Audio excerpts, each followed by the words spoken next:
Alright, magandang gabi na ho sa lahat natin ng mga viewers Luzon, Visayas at Mindanao all over the world. Welcome naman sa ating panibagong video, panibagong reaction, mga ka-action, mga kakampeng.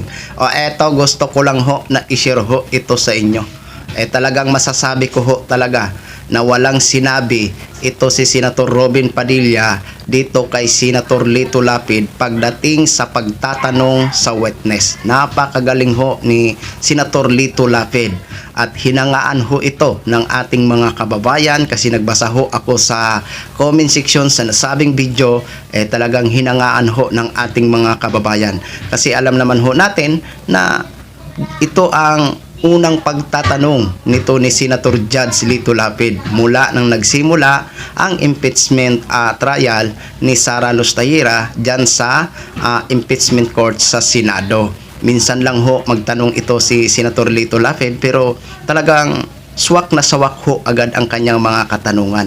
Yan ang dapat, walang sinasayang na oras. Kung may dapat ka malaman mula sa witness, dapat yun at yun agad ang itatanong mo. Hindi ho ito katulad nito ni Senator Robin Padilla na ang dami pang cheche boriche, kesyo ba? Saan ka pinanganak? Oo. Ano ang course na pinaggraduatean mo? Kung nakapunta ka ba ng farm, kung nakaikot ka ba ng bundok, o yan doy, narinig natin yan kay Robin Padilla. Kaya yung mga tanong na yun, hindi naman talaga dapat parang walang kalatoy-latoy na mga tanong. Hindi ito katulad nito ni Senator Judge Lito Lapid, talagang direct to the point agad siya, no? Kasi gusto niya agad malaman. So, take note ha, or partida pa ito mga ka-action. Si Senator Judge Lito Lapid, kung hindi ho ako nagkakamali, graduate lang po ito ng high school. Pero ito si Robin, graduate po ito ng college, criminology. Pero eto, dito na natin talaga ma-psycho kung sino talaga ang may sense kung magtanong pagdating sa witness. Eto, panoorin at pakinggan ho muna natin ito. Ipapollow up ko lang po yung tanong ni Senator Lacson kanina.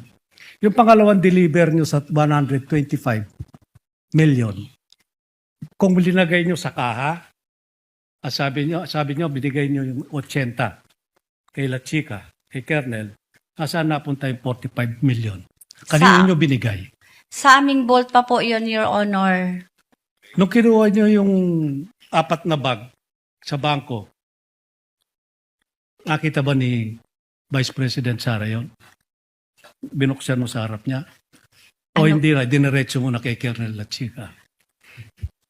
Pagkuha ko po ng pera sa bangko, inilagay ko sa bag, Your Honor. Dinala po namin yon sa opisina po namin at doon po nilagay ko po sa aking extension office, Your Honor. Hindi mo linagay sa vault? Yung first withdrawal po, Your Honor, yung 2022, hindi na po nailagay sa vault, Hindi, Your yung Honor. pangalawa. Sabi mo, naibigay mo kay La Chica yung 80. Yung 45 million, saan mo linagay?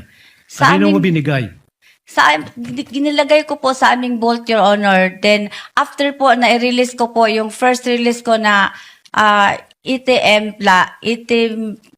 million plus, after mga 1 month po, Your Honor, nag-submit po sa akin si Security Officer La Chica, Your Honor, ng Fund Utilization Report, Your Honor.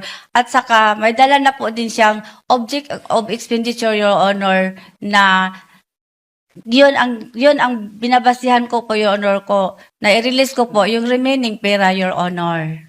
Yun nga po, at marami rin po nagtatanong, pero hindi ko itatanong kung sino yung piatos, kung anong alias. Sabi nga po ni Senator Risa Montiveros, may kapangalan siya, may ka-birthday pa siya. Meron din pong sinabi yung prosecutor na may 2 lapid na nando doon. Papasalamat po ako kung totoong lapid yung kamag-anak ko po kasi. Sabi po kasi ng tatay ko, basta lapid kamag-anak ko. Kaya magpapasalamat po ako sa defense at kay La Chica kung nabigyan yung kamag-anak ko. Kung hindi, kung alias yun, paano yung pangalan at apelido namin na inalias nyo lang pala, hindi totoong tao? Your Honor, yung mga documents po na yan ay galing po sa security officer, Your Honor, na si Colonel La Chica, Your Honor, na itinalaga po ni Vice President, Your Honor.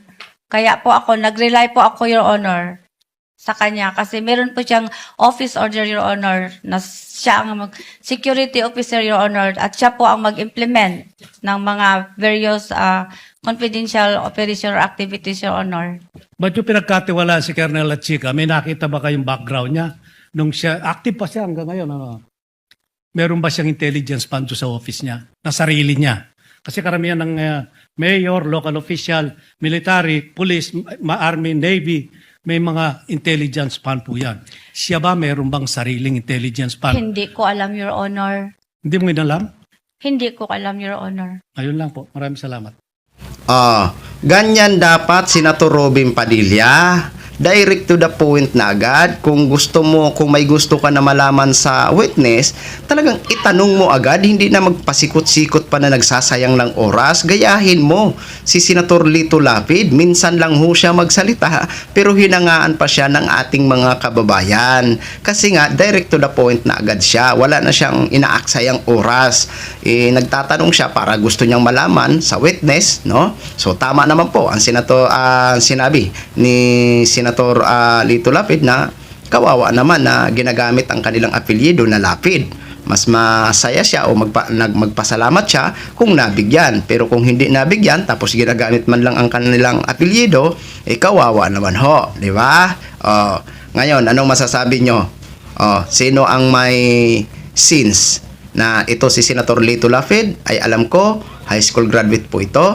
At si Robin Padilla, graduate high college po yan, criminology. Ngayon, kung ako ang tatanungin nyo kung sino ang may sins, pagdating sa pagtatanong sa witness, si Lito Lapid.